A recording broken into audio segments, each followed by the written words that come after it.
Somewhere beneath a jungle in Southeast Asia, there is a cave so massive, clouds form inside it. Somewhere under the sands of the Middle East, a city has been sleeping for 3,000 years, waiting to be found. And somewhere beneath the gray waters of the North Sea lies an entire world that once had rivers, forests, and people walking across it before the ocean swallowed it whole. We spend so much time looking up at the stars, searching for other worlds. But what if the most extraordinary worlds were already here, right beneath us, hidden, waiting? Today, we're going down. In the thick, tangled jungles of central Vietnam, there is a mountain range that looks like every other mountain range in the region. Dense, wet, ancient.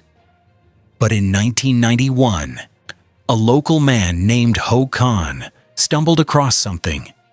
A hole in the side of a cliff, and from inside it came wind, a low, howling breath, like the earth itself was exhaling. He didn't go in.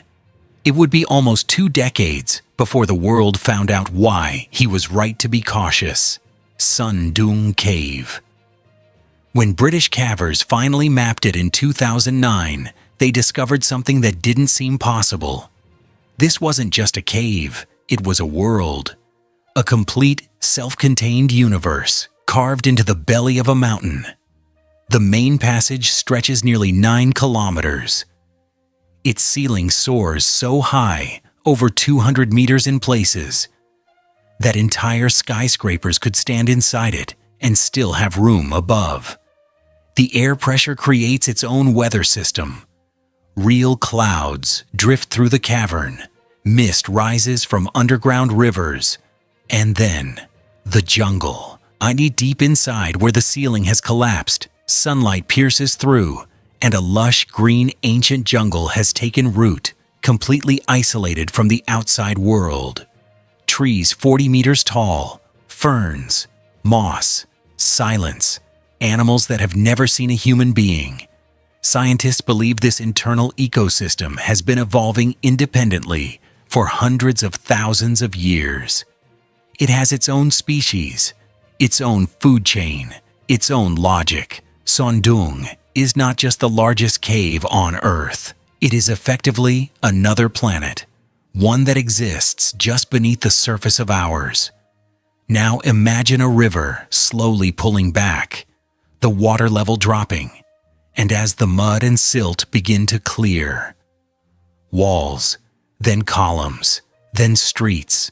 That's exactly what happened in the Euphrates River in Syria, one of the oldest rivers in human history, when a severe drought caused water levels to drop dramatically. And from beneath the surface, something extraordinary emerged. A Bronze Age city, possibly 3,400 years old. Archaeologists had known a site existed in this region.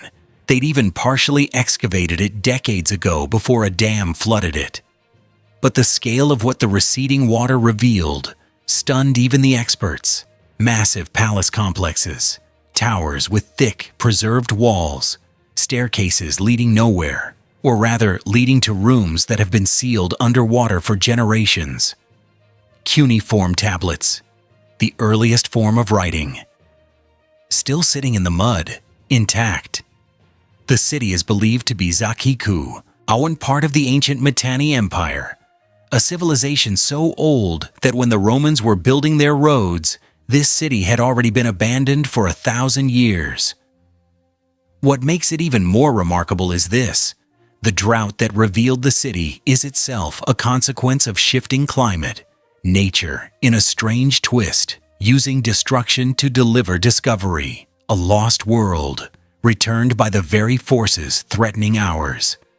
There is a cave in Romania that has been sealed off from the rest of the world for 5 million years. No sunlight, no connection to the surface, no oxygen worth speaking of.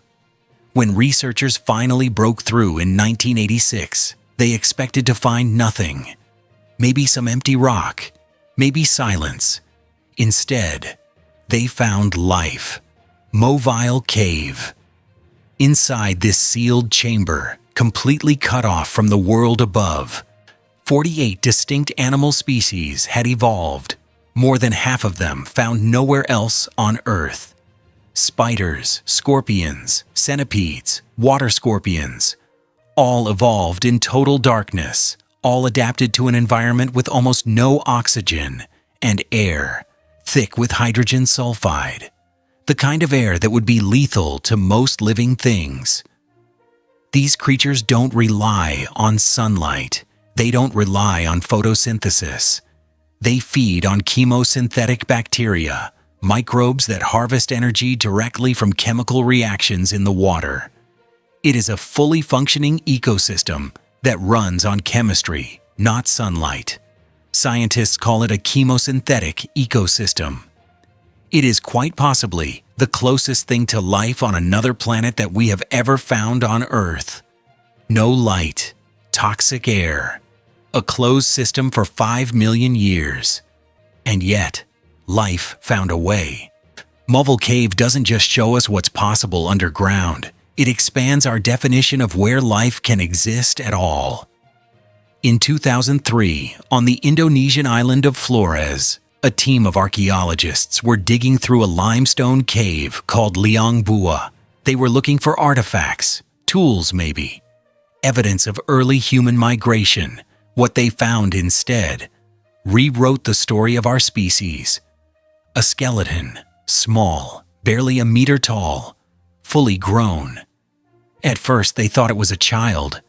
Then the analysis began, and the results came back in a way nobody had prepared for. This was an adult human, a fully formed, intelligent being, with a brain roughly the size of a grapefruit. And it had died approximately 50,000 years ago. They named the species Homo floresiensis.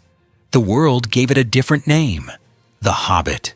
And these small-statured humans lived on this island for hundreds of thousands of years, using tools, hunting dwarf elephants, and surviving alongside giant lizards in an isolated world that evolution had shaped in extraordinary ways.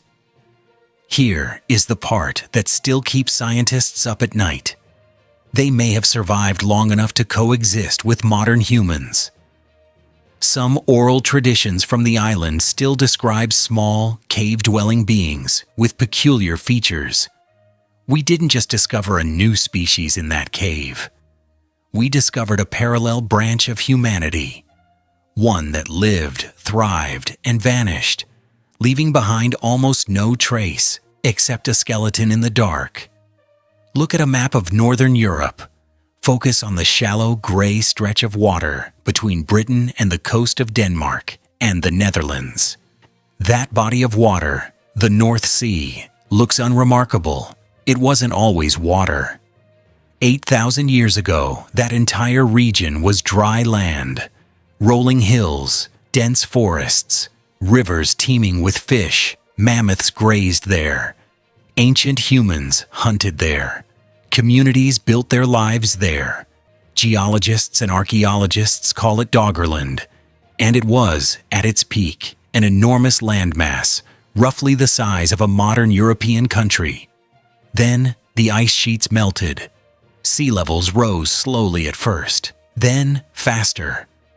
And over thousands of years, Doggerland sank beneath the waves.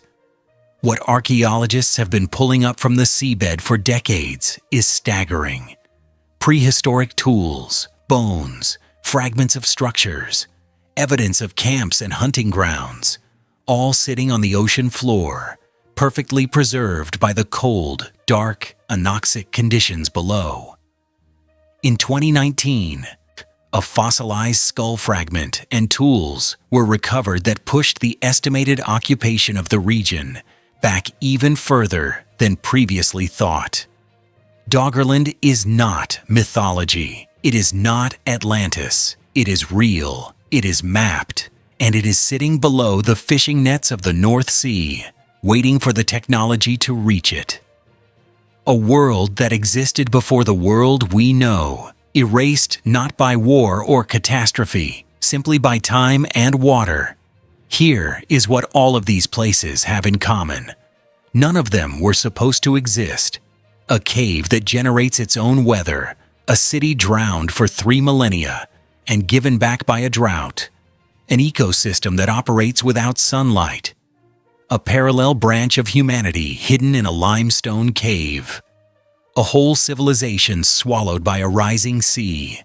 Every single one of them was invisible, hidden in plain sight, waiting beneath our feet, beneath our rivers, beneath our oceans. Patient, quiet, ancient. And here's the thing that should genuinely awe you. We have mapped less than 20% of Earth's cave systems. The ocean floor remains more unexplored than the surface of Mars. Entire river valleys lie buried under millennia of sediment. Jungles the size of small nations have floors no human has ever walked across. The era of discovery isn't over. It never was. The next Sundungi might be sitting behind a wall of rock that no one has bothered to chip away yet. The next ancient city might be waiting for the right drought, the right tide, the right moment to surface. The world beneath this world is still largely unknown, and that, more than anything, is an invitation. So the next time you look down at the ground beneath your feet, remember, you're standing on the ceiling of another world.